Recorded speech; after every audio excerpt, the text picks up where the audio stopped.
একটা ছোট্ট গ্রামের মেয়ে ছিল। নাম তার মরিয়ম।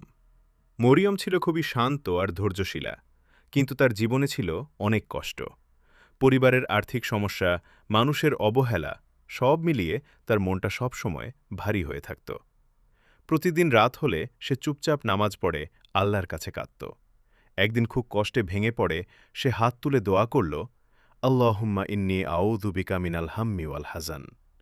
আল্লাহুম্মা ইন্নী আউযু বিকা মিনাল হাম্মি ওয়াল হাজান।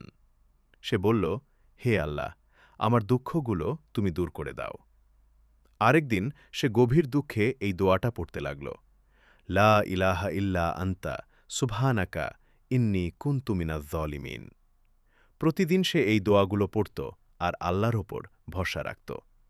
ধীরে ধীরে তার মনে এক অদ্ভুত শান্তি আসতে লাগল। সমস্যাগুলো একদিনে দূর হয়নি, কিন্তু তার মন শক্ত হয়ে গেল।